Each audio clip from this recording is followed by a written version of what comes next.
हे भूमिनायका भुवनत्रय भूमिनायका हे माधवा हे मधुसूदना हे माधवा हे मधुसूदना लीलावना भय भव भंजना लीलावना भय भंजना मनमोहना हे यदुनंदना मनमोहना हे यदुनंदना हे माधवा हे मधुसूदना हे माधवा हे मधुसूदना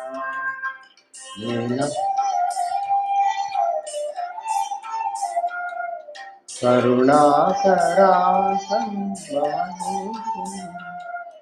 मनमोहना हे यदुनंदना मनमोहना हे यदुनंदना हे माधवा हे मधुसूदना हे माधवा हे मधुसूदना रक्षता लीलावना भवतरक्षता मनमोहना हे यदुनंदना मनमोहना नंदना हे माधवा हे मधुसूदना हे माधवा हे मधुसूदना हे माधवा हे मधुसूदना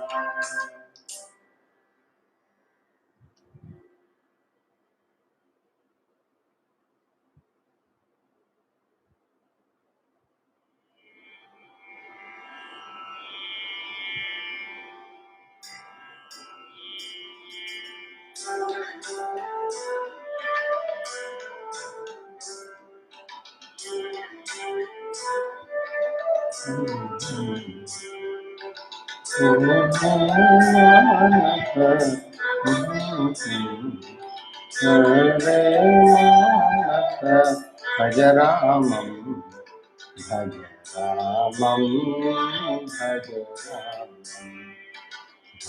रामं भज रामं भज रे मानस भज रामं भज रे मानस भज रामं भज रामं भज रामं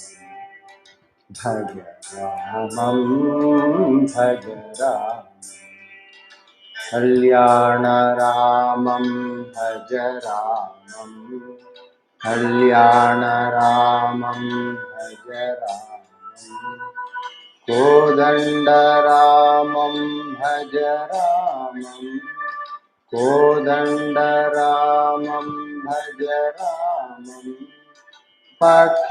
पट्टाभिरामं भज रामं पावन रामं भज रामं पट्टाभिरामं भज रामं पावन नाम भज रामं भज रामं भज रामं भज रामं भज रे मानस भज रामं भज रे मानस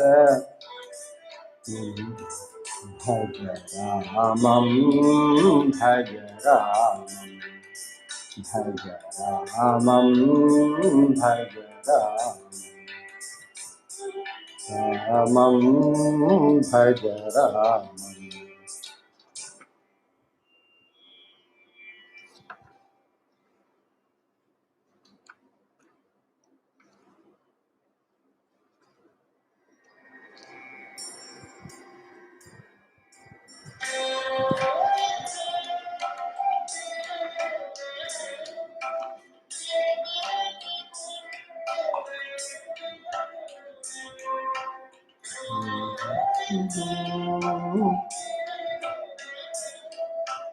पांडुरंग श्रीरंग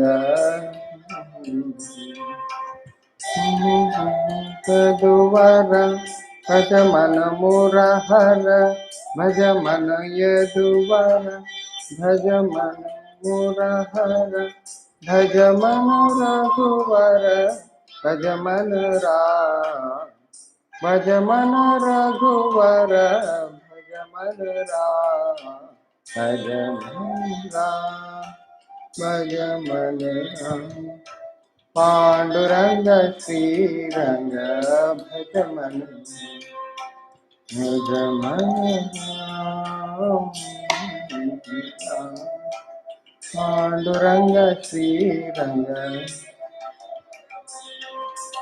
भज मन यदुवर भज मन मुरहर भज मन यदुवर भज मन मुरहर भज मन रघुवर भज मन राम भज मन केशव भज मन राम भज मन राम भज मन पांडुरंग श्रीरंग भज मन राम राम भज मन राम पांडुरंग श्रीरंग भज मन राम भज मन यादव भज मन माधव भज मन यादव भज मन माधव भज मन कुंवर भज मन राम भज मन कुंवर भज मन राम भज मन राम पांडुरंग श्रीरंग भज मन राम भज मन राम भज मन राम पांडुरंग श्रीरंग भज मन राम भज मन भज मन राम पांडुरंग श्रीरंग भज मन राम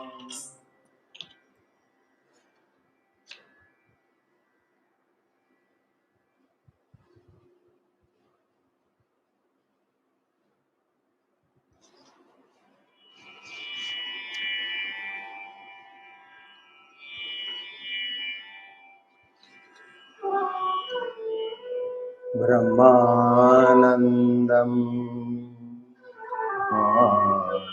नामं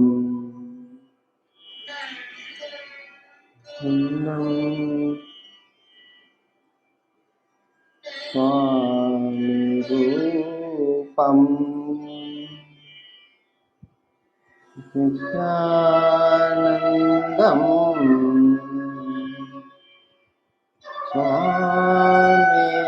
स्वामिगीतं हृदयानन्दं स्वामि बोधम् आत्मानन्दं स्वामि ज्ञानम् आनन्दं परमानन्दं स्वामि सेवक आनन्दं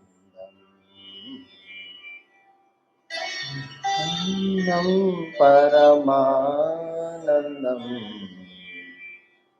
स्वामि सेवक आनन्दं सेवक आनन्दं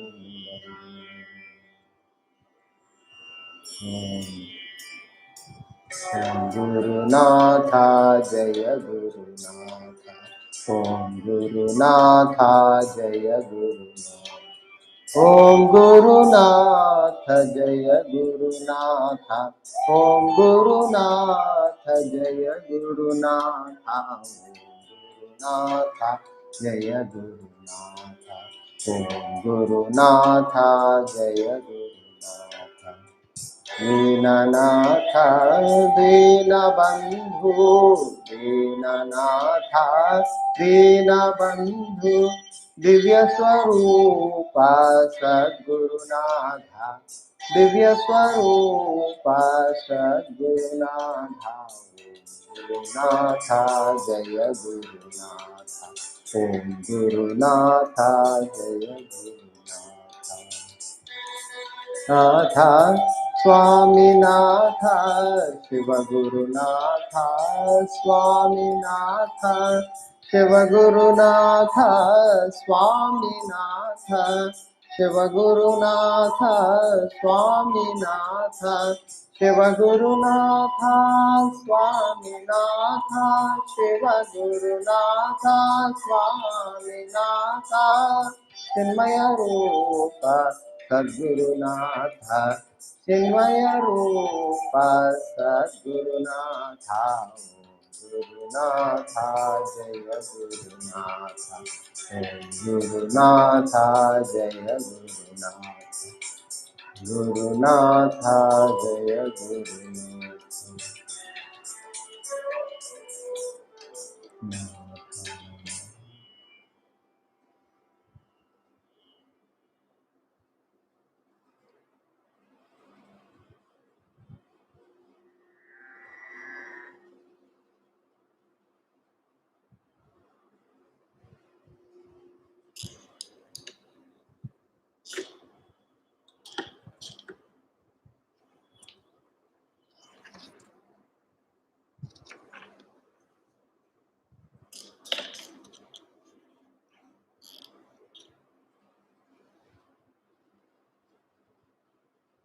ॐ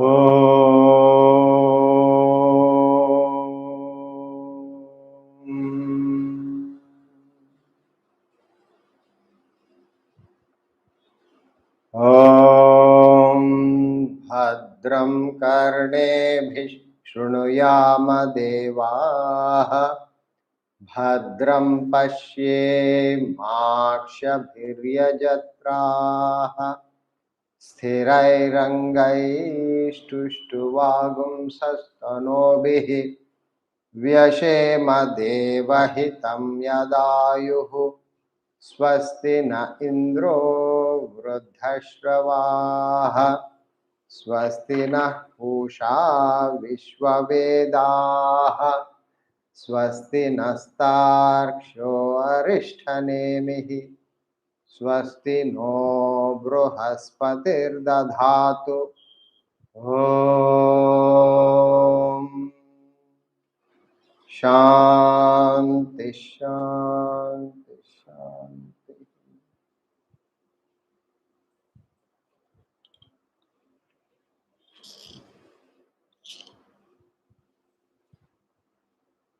Together we will chant Upanishad, Mundakopanishad, chapter 2, section 2, mantras 1 to 11, please. 1 to 11 mantras, chanting.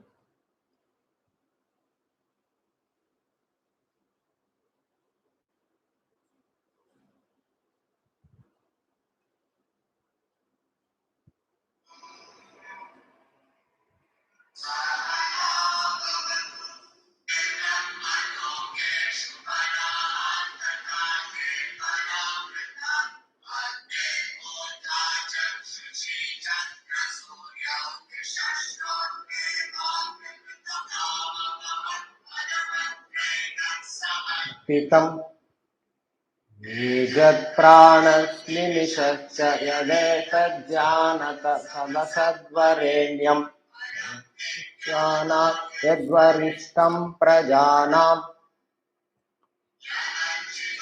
यनुभ्योऽनु च यस्मिन्लोकानिहिता लोकिनश्च तदेतदक्षरं ब्रह्म स प्राणस्तदुवाङ्मनः तदेतत् सत्यं तदमृतं तद्वेधव्यं सोम्यविद्धि धनुर्गृहीत्वा उपनिषदं महास्त्रं शरं युपासानिशितं सम्भ्रयीत आयं यदद्भावगतेन चेतसा लक्ष्यं तदेवाक्षरं सोम्य विद्धि प्रणवो धनुषरो ह्यात्मा ब्रह्म तल्लक्ष्यमुच्यते अप्रमत्तेन वेधव्यं शरवत्तन्मयो भवेत् यस्मिन् द्वौ पृथिवी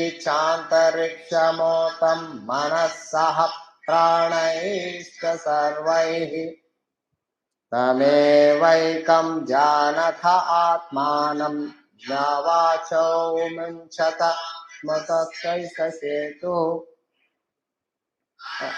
इव रथनाभौ संहता यत्र नाढ्यः स एषोक्तश्चरते बहुधा जायमानः ओमित्येवं ध्यायत आत्मानं स्वस्ति वः पाराय तमसः परस्तात् यज्ञः सर्वविद् यस्मिन्महिमा भुवि दिव्ये ब्रह्मपुरे ह्यैष ओङ्क्यात्मा प्रतिष्ठितः मनोमयः प्राणशरीरनेता प्रतिष्ठितोऽन्ये हृदयं सन्निधाय ज्ञाने पश्यन्ति धीरा आनन्दरूपममृतं यद्विभाति सिद्ध्यते हृदयग्रन्थिः सिद्ध्यन्ते सर्वसंशयाः क्षीयन्ते चास्य कर्माणि तस्मिन् दृष्टे परावरे हिरण्मये परे कोशे विरजं ब्रह्म निष्कलम् तच्छुभ्रं ज्योतिषां ज्योतिस्तत्त्वविदो विदुः न तत्र सूर्यो भाति न चन्द्रतारकं नेमा विद्युतो भाति सुखोऽयमग्निः तमेव भान्तमनुभाति सर्वं यस्य भासा सर्वमिदं विभाति ब्रह्मैवेदममृतं पुरस्ताद् ब्रह्म पश्चाद् ब्रह्म दक्षिणतश्चोत्तरेण आदश्चोर्ध्वं च प्रसृतं ब्रह्मैवेदं विश्वमिदं वरिष्ठम्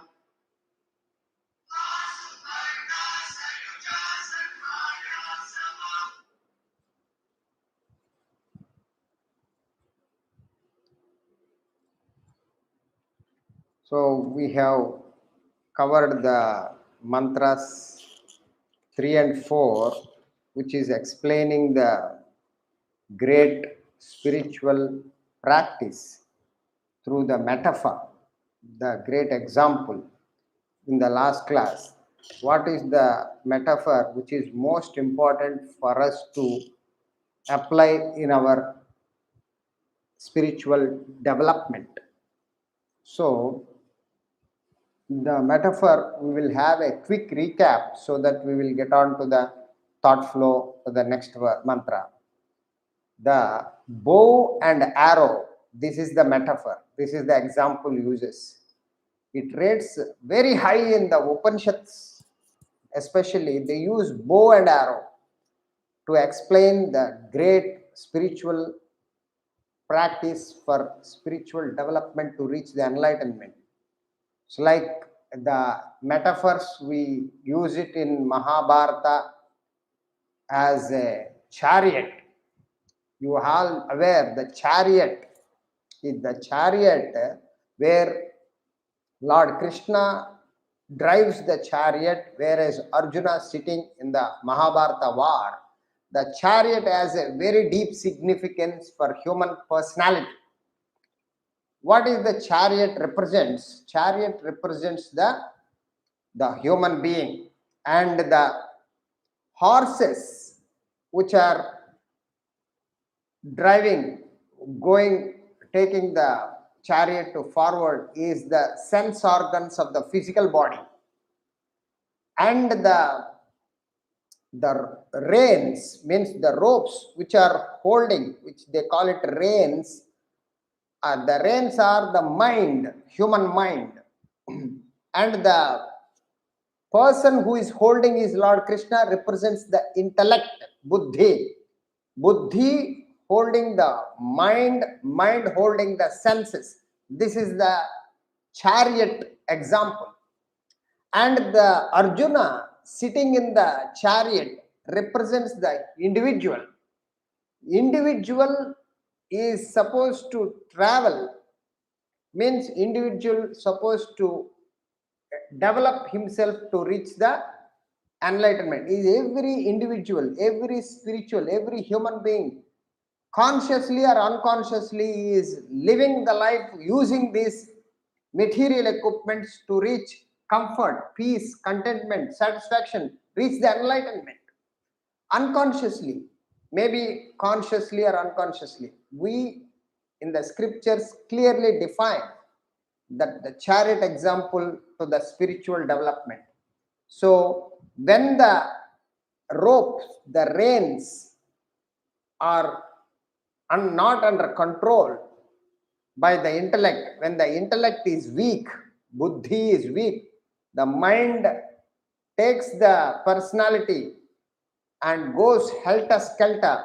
When the mind loosens the senses, the sense organs, which are the horses go helter-skelter, and the individual who is sitting in the chariot will not reach the destination. Then he ultimately destroys himself. So the sense organs which are represented by horses should be held by the mind, and mind should be held by the powerful intellect, which is Lord Krishna represented in the metaphor chariot example. Then the individual will be driven towards the destination of enlightenment, reaching the supreme self, the Atman. That is the great example, metaphor used in Kathopanishad as well and Mahabharata as well. So the Guru directs the disciple to use the bow to shoot an arrow in the example. So Guru explains that you should use the bow and arrow to shoot the arrow to the target.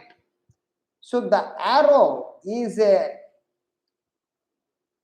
thing which travels from the origin to destination. So arrow should be very sharp.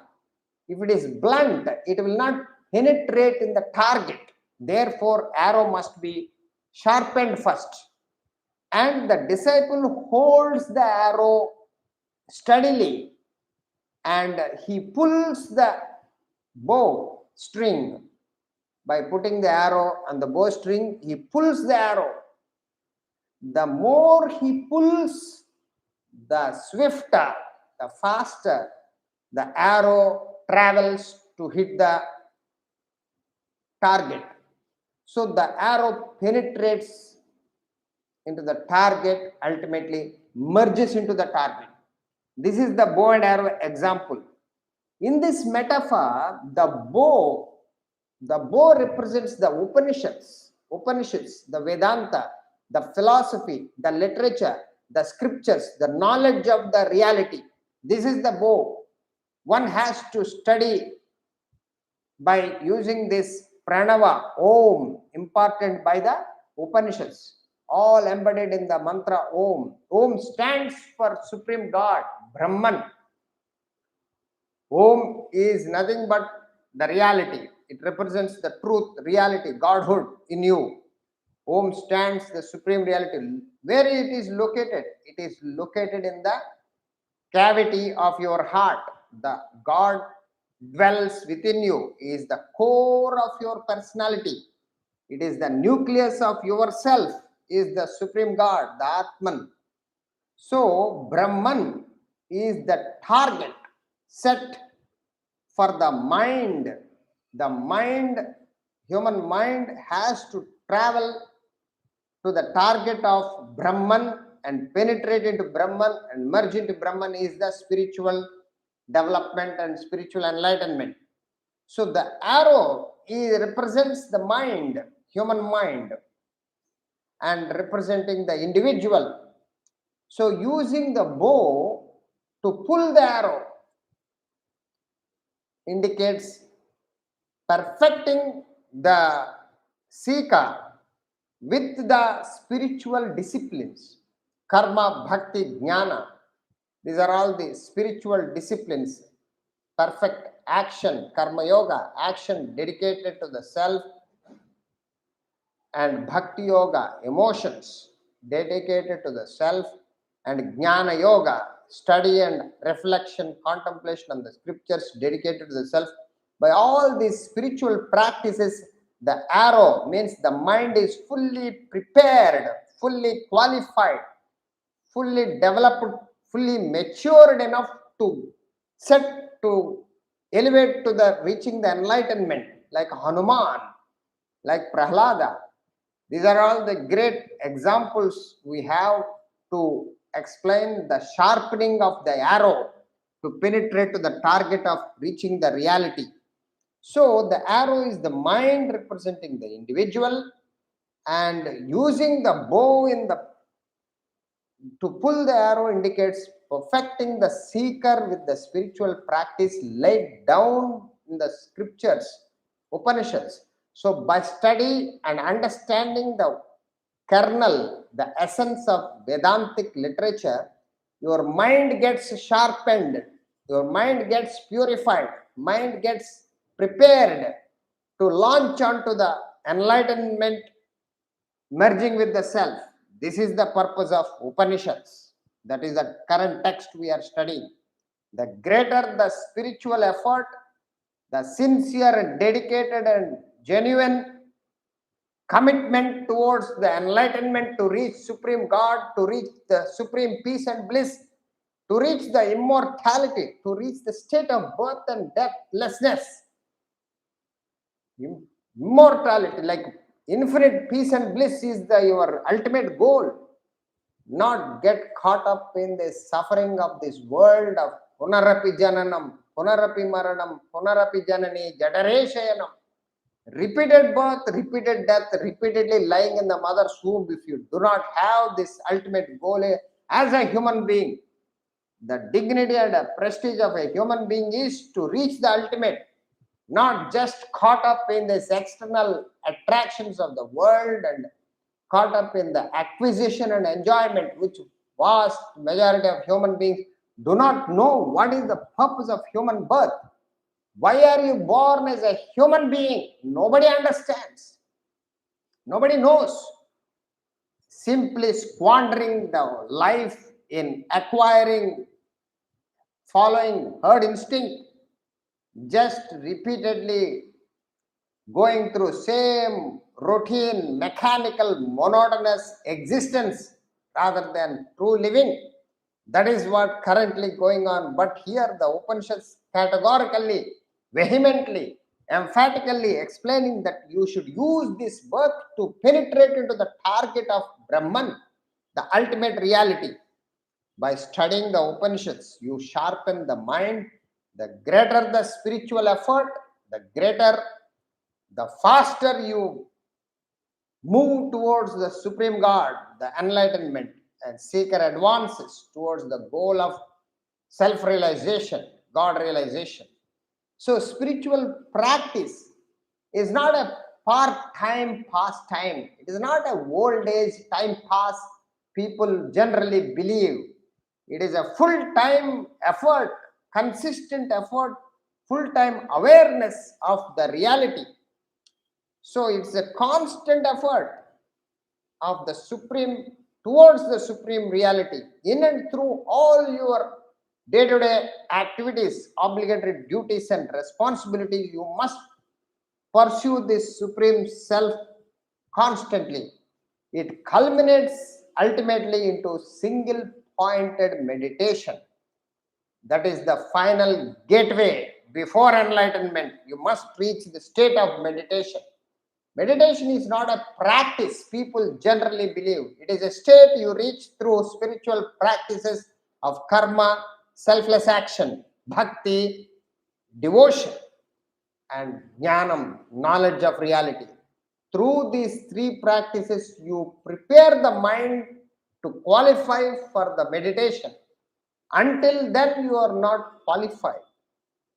So, meditation is an art, it is a skill, it is a final, highest technique to keep the mind aloft on the thought of the reality, on the thought of God, focusing on the God, on the thought of God to the exclusion of all other thoughts.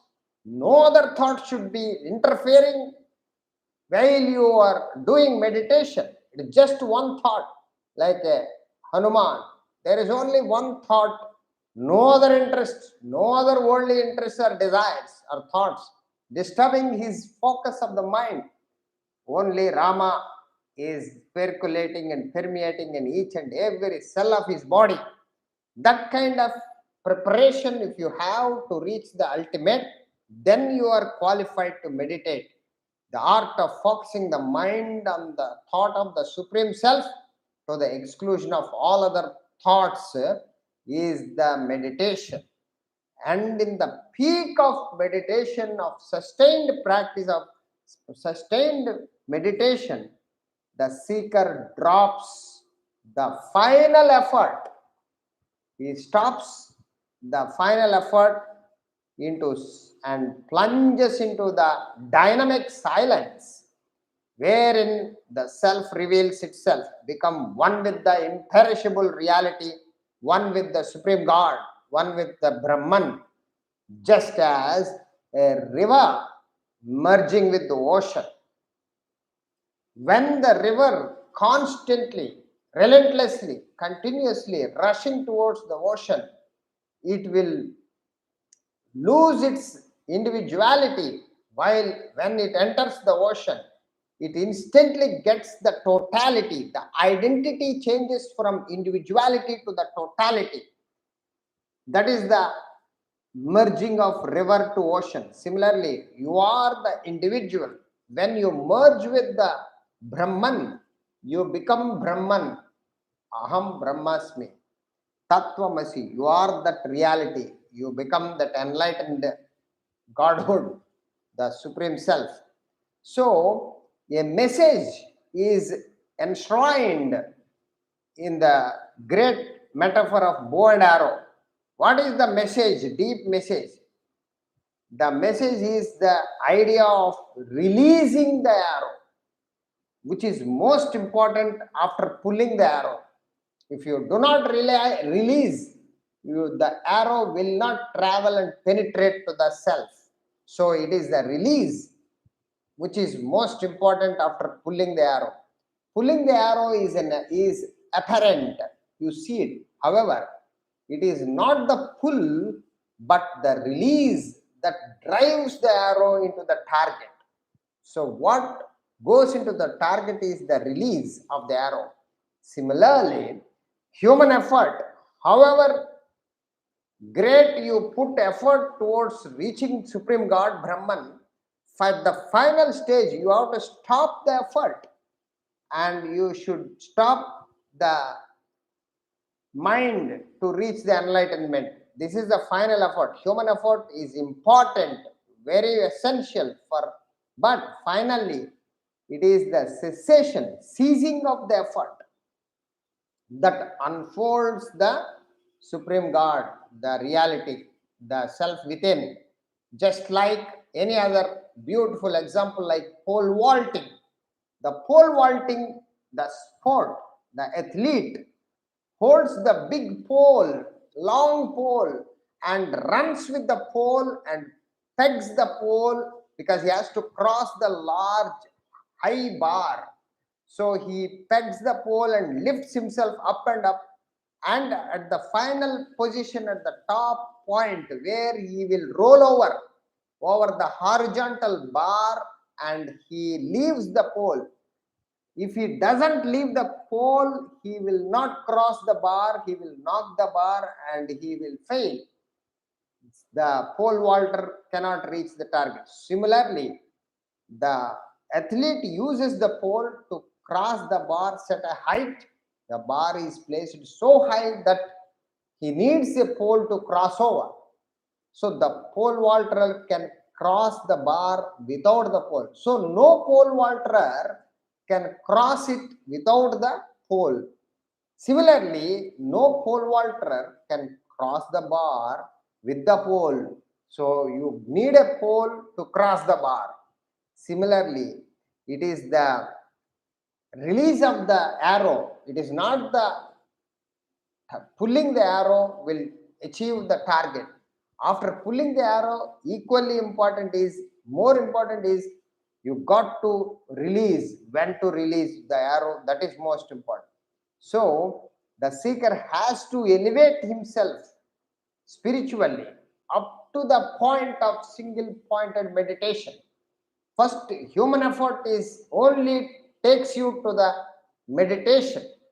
After sustained meditation, human effort has no more role to play. He has to stop it. So then dispense the last thought. He must dispense the last thought to attain enlightenment.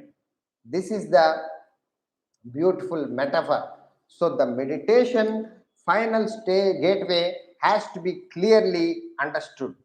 The this beautiful poem has been explained in the English poems, also the same spiritual practice. The poem talks about the daffodils.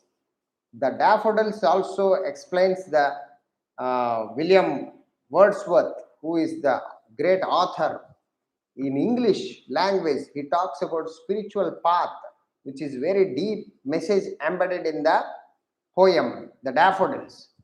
In the daffodils, the karma, bhakti, and jnana, and purification of the mind and elevation of the mind till he reaches the meditation, and at the final stage, the mind has to be seized so that the thought should be nullified, annulled, so that the merger with the self will be unfolded. So this poem, the beautiful poem, highlights the spiritual path. We will take it up so that it is a context wise.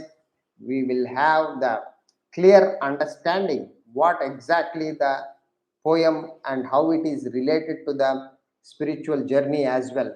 So we will read the poem first. I wandered lonely as a cloud that floats on high over vales and hills, and all at once I saw a crowd, a host of golden daffodils, beside the lake, beneath the trees, fluttering and dancing in the breeze.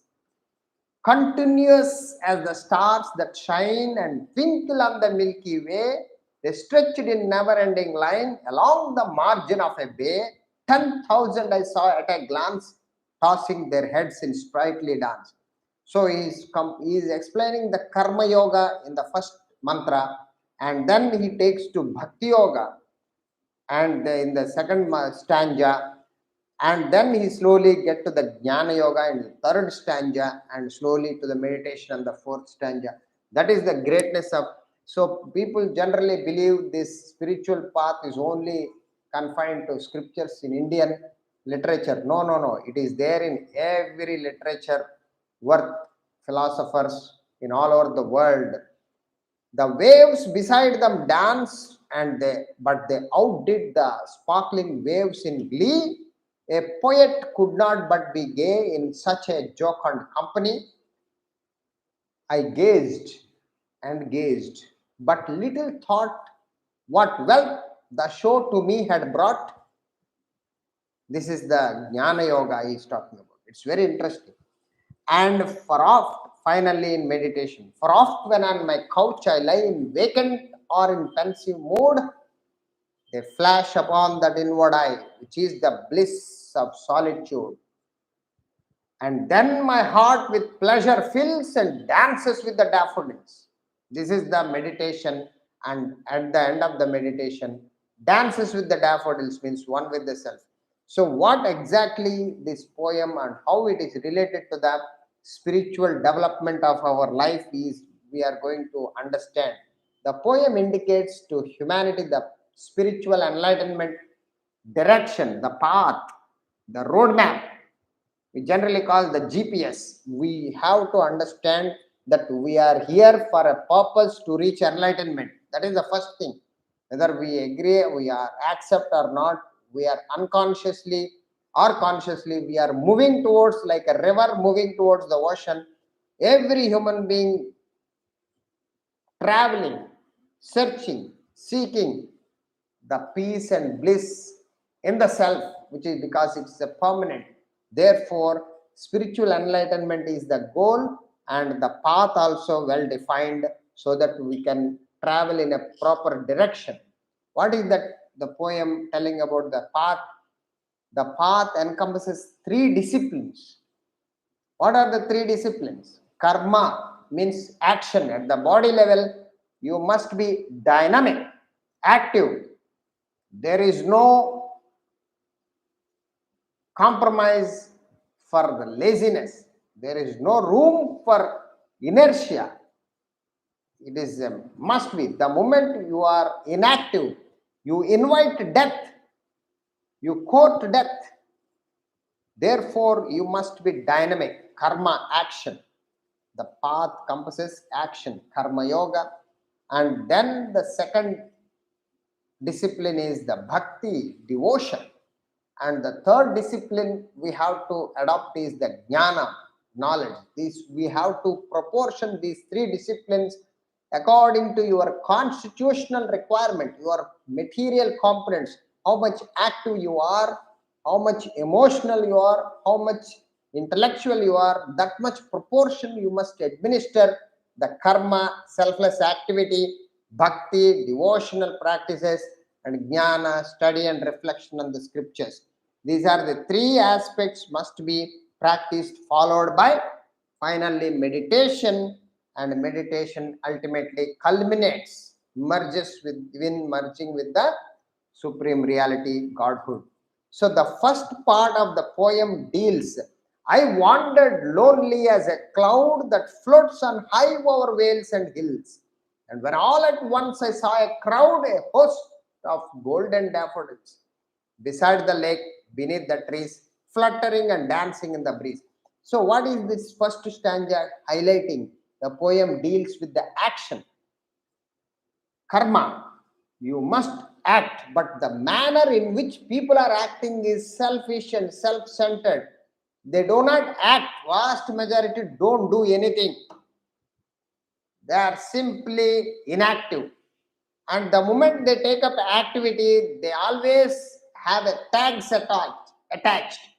They always perform activity for selfish, self-centered interest only. They can't think anything beyond. Actions always dedicated to ego and egocentric desires. What is for me if I do something? Name or fame or money or power or position, something they want for personal interest, selfish interest. That's the reason they act. That is karma bhoga, not karma yoga. It is reversed. Therefore, everybody is agitated. Everybody. You can't see anybody stress free. Stress and strain, worries and anxieties gripping human being today because of actions driven by selfish and self-centered interest. And this spiritual path gives you the technique how to change the action to selfishness to selflessness. That is karma yoga. To develop human personality, you must change your actions from the selfishness to selflessness. How? By following the example of cloud. Beautifully, cloud you see, wandering alone. I wandered lonely, alone, lonely, alone. Like a cloud implies selfless service, performed actions in the spirit of detachment. So, when a spiritual seeker, when a spiritual aspirant continuously engages himself in seva, service, and sacrifice, His personality suddenly experiences. See, the cloud, you observe, the cloud gives rain. No doubt it gives rain. While giving rain, it melts itself away. It disappears in the completely and nothing left. That is the implication of what is selflessness. I wandered lonely as a cloud. Lonely means no attachments. Your people are actions are executed only for what are you doing for to get back to your what you are attached. Everybody is attached. A boy meets a girl, gets attached, and he raises a family, gets attached, and he gets a profession or a job, he gets to attach to job or a profession, terribly attached. Then he earns a lot of money, gets attached to money. Then he earns a lot of money, caught up in this world of earning and enjoying. One day he gets fed up. What he will do? He will join Rotary clubs, service clubs, Lions club or some club. Then he gets terribly attached to that club, and then one day he will fed up. And then what he will do? He will search for some ashram or some guru and gets terribly attached to this that Swami or Guru. The whole life is nothing but a return ticket. Get attachment. There is no detachment. Attitude is not there. So karma yoga means detached attitude in action. Action dedicated to the reaching the supreme self. Nothing personal interest and no attachment whatsoever for the action as well as the result. No ego, no egocentric desire. Sab tera, not mera. That is karma yoga. Doing what ought to be done. No suffixes, no prefixes. If you are an engineer, do engineering. If you are a carpenter, do carpentry. You can do plumber, you are a plumbing, you do plumbing. You are a teacher, teach. Preacher, preach. Singer, sings. Just like a cloud, give yourself whatever talent you got, just execute that action without having any frills attached, tags attached. Such is karma yoga, selfless action, purifies your mind, elevates you, makes you free from the agitations, and gives you peace of mind and prosperity because your intellect is very sharp. You are able to concentrate on what you do, and then you will be able to achieve success in your field of interest. That kind of a detachment, when a spiritual seeker, here the goal is the self-realization. When a person executes selflessly, he experiences suddenly a unifying feeling. The emotion expands to universal love. When you perform selfless activity, then the mind gets purified and gets broadened up, and you are going to feel a universal love, unifying feeling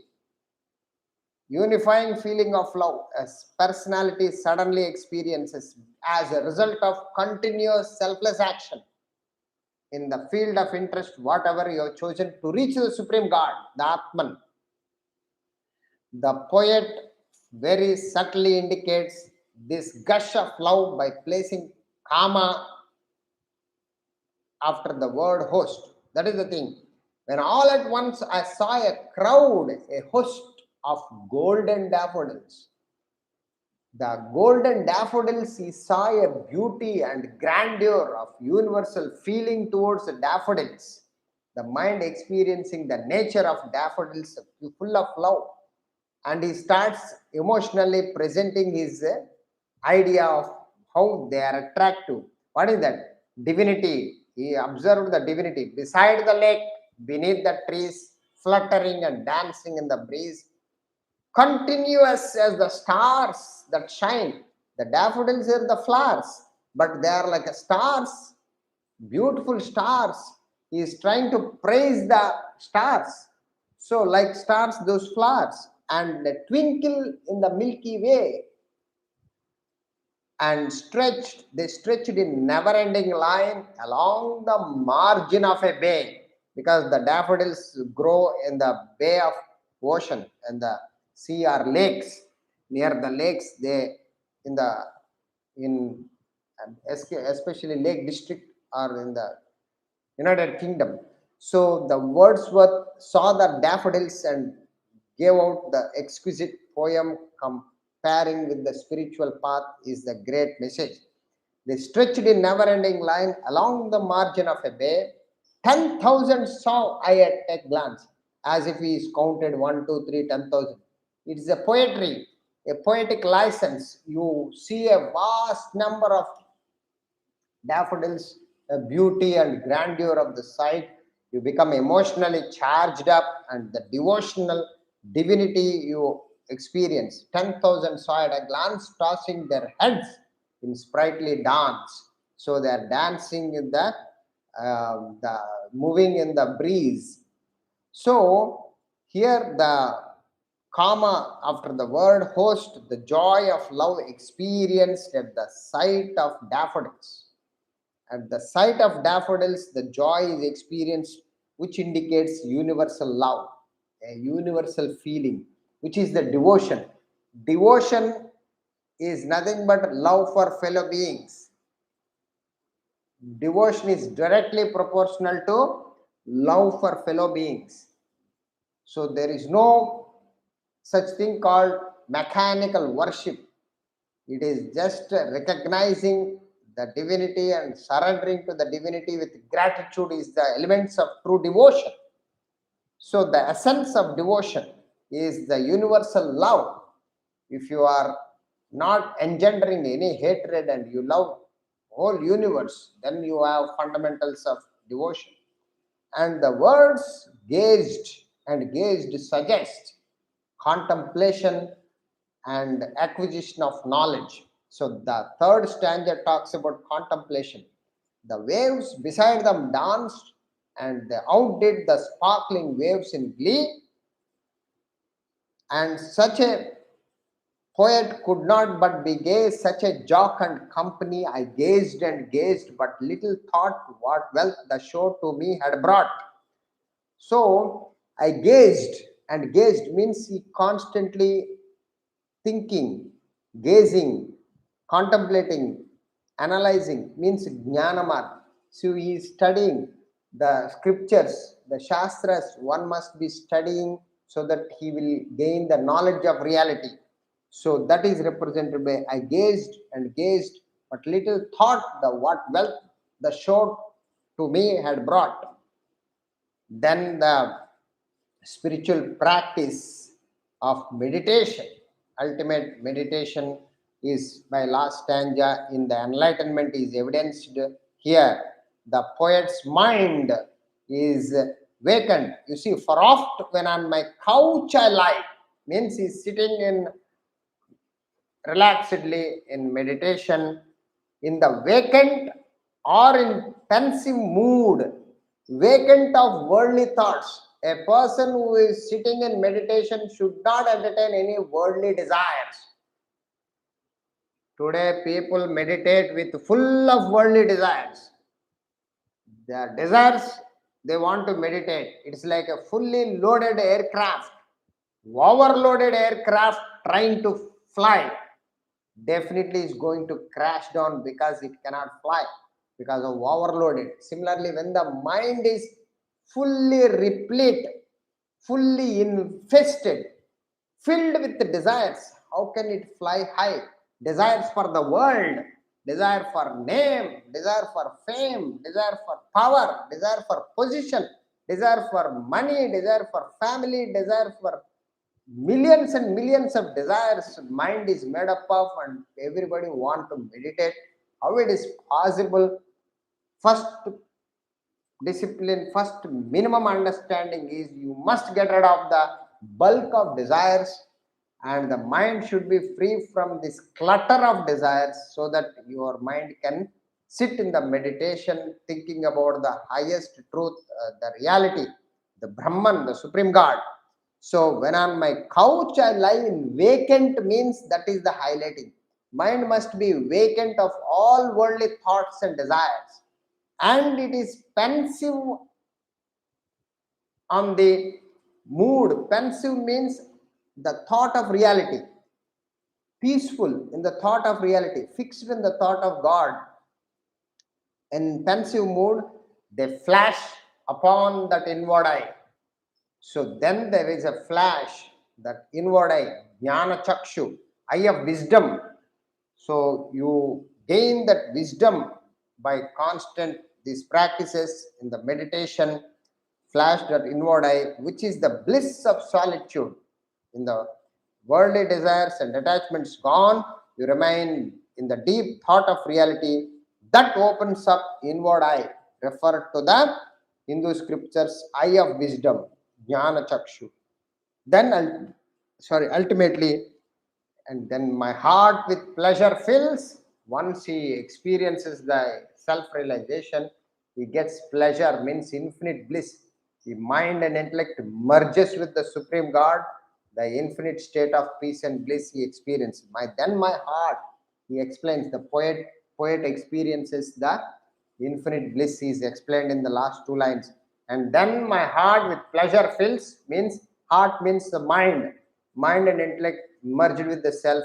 The pleasure fills and dances with the daffodils. He become one with the God. He become one with the self. He is the reaching of the enlightenment. So this is the great poem highlighting the spiritual path for every seeker to reach the enlightenment. Is highlighted with the, which is the comparison of this bow and arrow, the beautiful poem and beautiful this mantras. Now we get on to the mantra 5. Yes, we will chant the mantra 5. Yasmin dvau prithvi chantarikshmotam manasah pranaischa sarvaihi tamevaikam janatha atmanam anya vacha vimunchata amrutasyaisa shetuhu.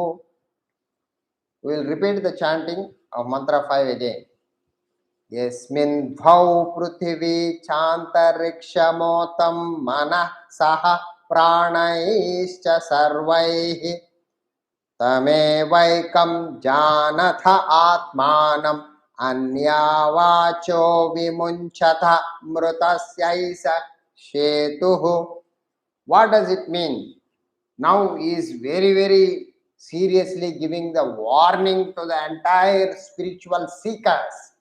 Anya vacha vimunchata. Desist from all others talk except the speech of listening to self and talking about the self and no other interest. Like Akalavya, like Prahlada, like Hanuman, you must desist from all other speech, all other talks. No wastage of time except talking about the self, reaching the self, interest in the reaching of the enlightenment only is the beautiful mantra highlighted here. Is a great message. What is the message? He in whom heaven and earth and interspace are sewn together.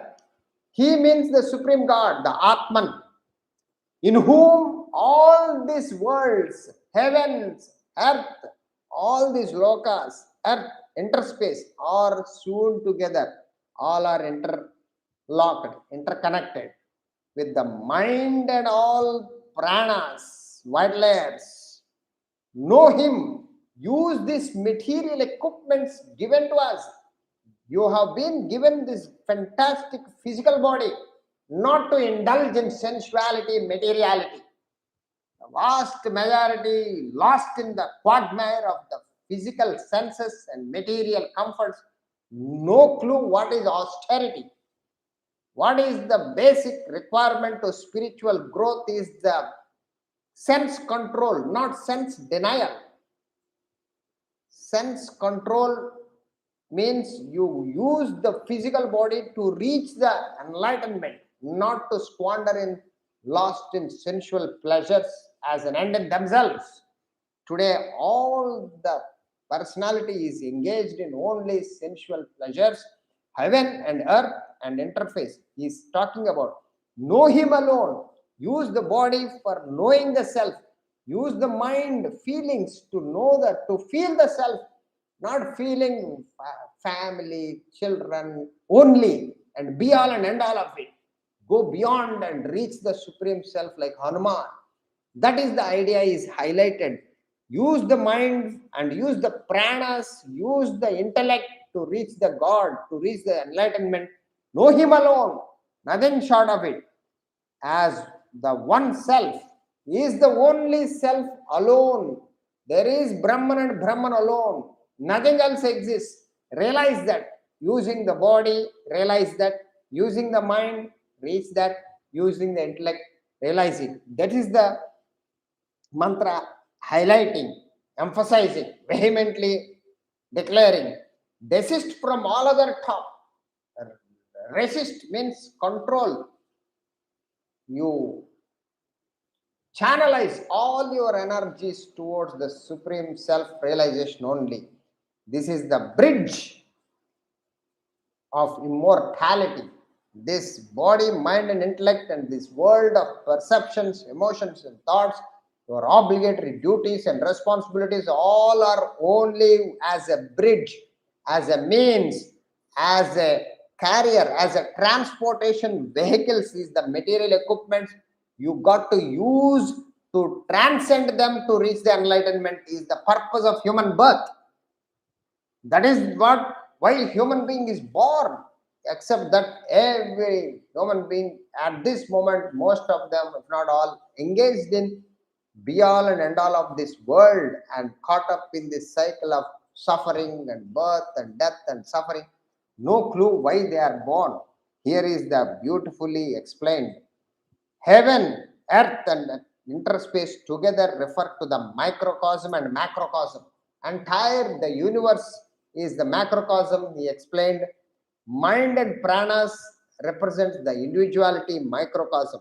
This microcosm, which is the individual, the macrocosm, the world, all are given to you as a means to reach the immortality of the Supreme God. Nothing short of it.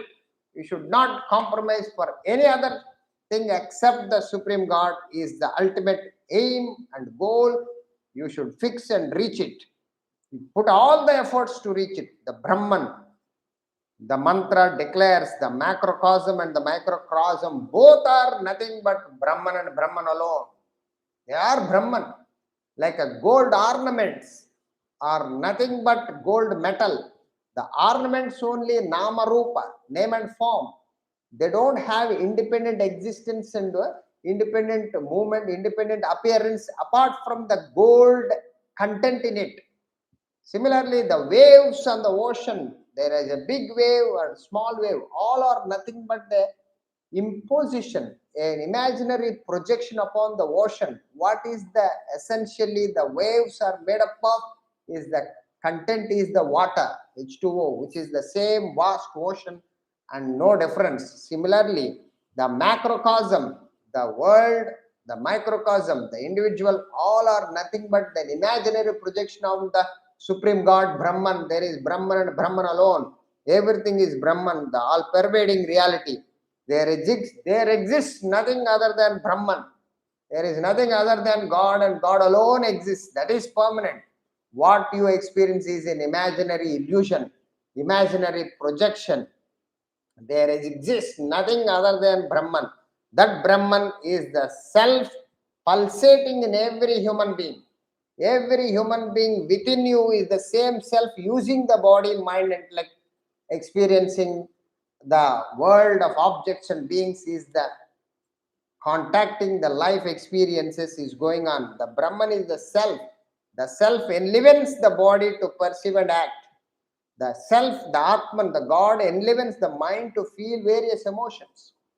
The intellect thinks various thoughts because of the self, the logic and reason. All nothing but happening because of the self. So the declaration implies the world is a superimposition upon Brahman, the reality. Just as a boy in the dark sees the snake where there is a rope. Rope alone exists, nothing else.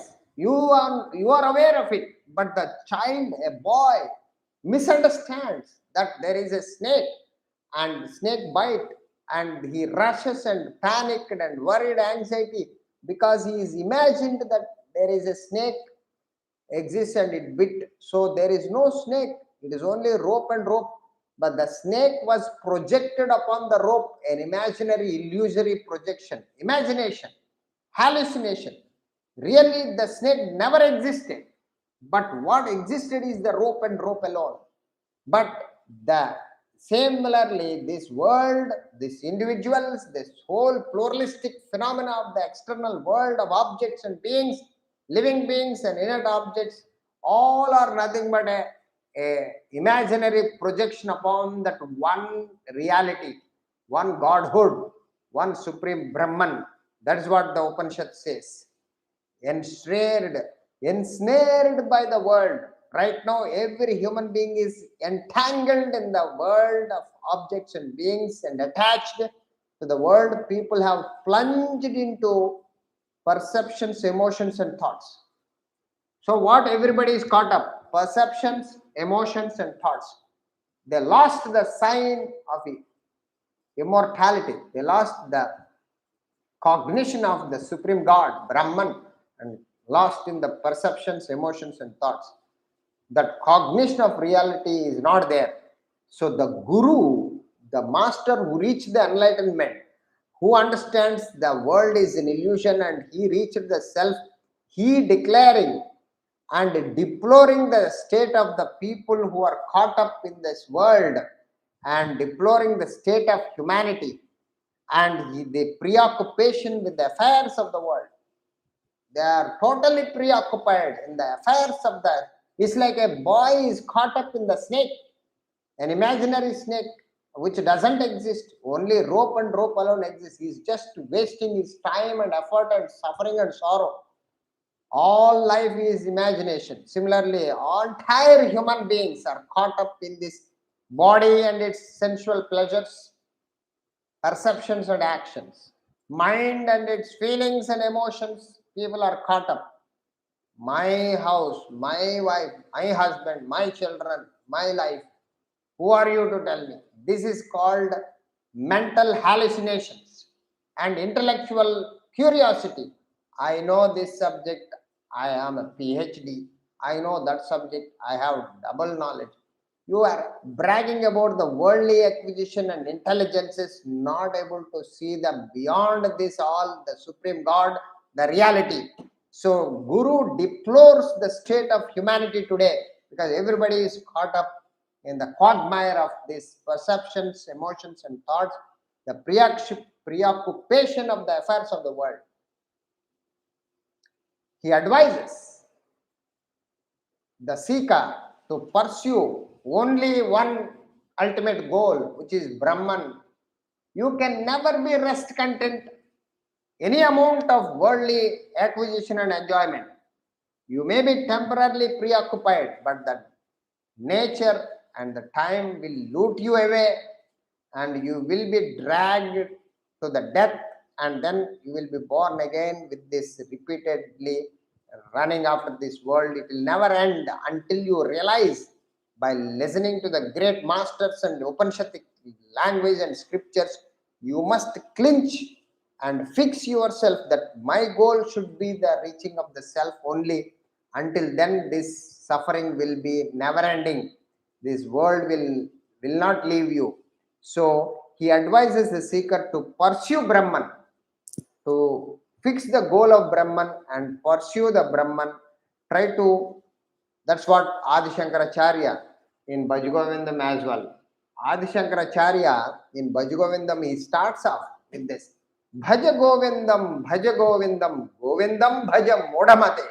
Oh, foolish mind. Means he's talking about entire humanity who are caught up in this worldly acquisition and enjoyment. Acquisition and enjoyment and caught up in this be all and end all of life. There is no ultimate purpose. There is no ultimate goal. Anybody has any clarity on that goal also because of lack of spiritual development. So, Bhaja Govindam, Govindam bhajam odhamate samprapte sannihite kale nahi nahi rakshati dukrun karane. When the destined time comes, when the time has come, when the death comes, nothing will save you. All this money, all this name and fame, all this power, all this position, all this status, all this whatever, everything will not help you when you are in the in the world of acquisition, enjoyment, and fond hope. That will save you. Nothing will save you except your knowledge. If you take it, knowledge of reality, and then self knowledge, atma vidya, Bhagavad Gita, Kinchita Dita, Ganga Jalalava Kanika Pita, Sahridapi Yena Murari Samarcha, Kriyate Tasya Yamena na Churcha. Even you gain the little bit of knowledge of the Supreme God, the reality, a little bit of Bhagavad Gita means little bit of self-knowledge, little bit of knowledge of who you are, what is your essential personality, what is your real nature, your true being is not this personality what you believe yourself to be. You are that Brahman, you are that Supreme God, you are that reality has to be gained through study and reflection and Vedantic knowledge. That's what Adi Shankaracharya highlighting, just like a guru highlighting in Upanishad. The preoccupation of he advises the seeker to pursue Brahman, dropping the preoccupation of the world and desist from all other talk. Never entertain any other interest in the world except anything which you take it up only to trust yourself to reach the Supreme God. If any action, any emotion, any thought, any duty, any responsibility, if it is taking you to the Supreme God, you accept. If it is not taking, drop it. That must be a seeker's, a human being's fundamental obligation, he says. Desist from all other talk. Speech is one of the organs of action used to represent all other activities of perceptions, emotions, and thoughts. Desisting from other talk would mean discarding activity other than that leading to self-realization, Brahman, Godhood is highlighting. So that single pointed application to reach Brahman alone bridges you the gulf between mortality to immortality. So the gap between mortality to immortality should be bridged with the knowledge, with the practices, with the application, with the meditation single pointedly on the immortality. Then alone the seeker will reach the enlightenment is explained in the mantra 5. You should never deviate while you are engaged in any duties and responsibility, physically, activities or emotions, you are feeling, intellectually you are thinking, they are all must be channelized, connected, directed towards the achievement of Brahman alone. If you fix it, then this lifetime is a great opportunity. You are using its fullest potential to reach the self is the Adi Shankaracharya's mantra also, as well as this mantra in the 5th mantra in this Upanishad also. All the great sages and saints, all the scriptures, all the shastras telling, get to the reality. Don't get caught up in this illusion is the ultimate message. Then you reach the immortality. Mortality means birth and death. We are caught up in this birth and death, never-ending cycle and suffering and sorrows. The only way to get out of this is to reach the immortality, birthless, deathless state through the bridging the gap by practicing and developing spiritually and reaching the self. We will continue with the mantra 6 in the next class. Thank you very much. Hari Om.